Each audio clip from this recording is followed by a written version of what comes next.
ఓం శ్రీ గురుభ్యో నమః. ఓం శ్రీ సరస్వత్యై నమః. నేడు భీష్మ ఏకాదశి.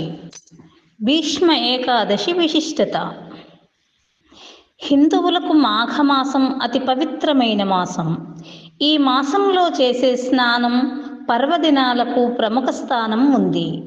మాఘమాసం శుక్లపక్షం ఏకాదశి అతి పవిత్రమైనది. ఈ రోజునే భీష్మ ఏకాదశిగా, అంతర్వేది ఏకాదశిగా ఎంతో పవిత్రంగా జరుపుకుంటారు. కురుక్షేత్ర యుద్ధ సమయంలో గాయపడిన భీష్ముడు అంపశయ్య మీద ఉన్న సమయంలో ధర్మరాజుకు విష్ణు సహస్రనామాన్ని బోధించిన పరమ పవిత్రమైన రోజు ఈ భీష్మ ఏకాదశి. భీష్మ ఏకాదశినే జయ ఏకాదశి అని కూడా అంటారు. ఎందుకంటే ఈరోజు ఏ కార్యం తలపెట్టినా అది ఖచ్చితంగా విజయవంతం అవుతుందని నమ్మకం.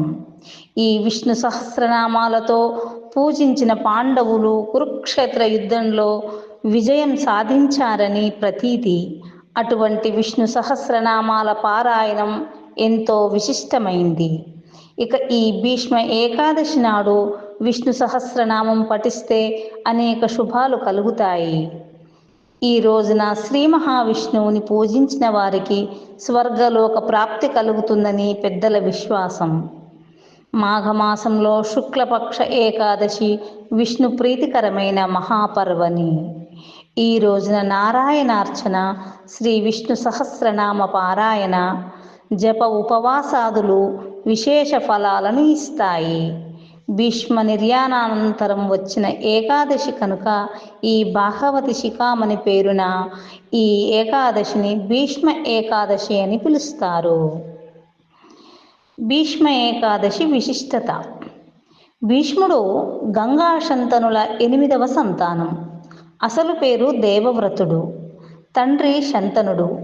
ఇష్టపడిన సత్యవతిని ఇచ్చి పెళ్లి చేయడం కోసము, తండ్రి ఆనందం కోసము, సుఖ సంతోషాల కోసము దేవవ్రతుడు ఆజన్మాంతము బ్రహ్మచారిగా ఉంటానని, పెళ్ళి అనే మాటకు తన జీవితంలో చోటు లేదని సత్యవతికి మాట ఇచ్చి ఆ భీషణ ప్రతిజ్ఞకు కట్టుబడిన త్యాగశీలి.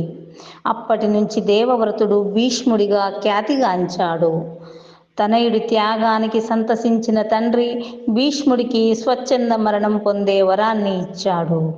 కౌరవుల తరపున కురుక్షేత్ర రణక్షేత్రంలో యుద్ధానికి దిగిన భీష్ముడు, అర్జునుడు బాణాలకు గాయపడిన భీష్ముడు అంపశయ్యపైకి చేరుకొని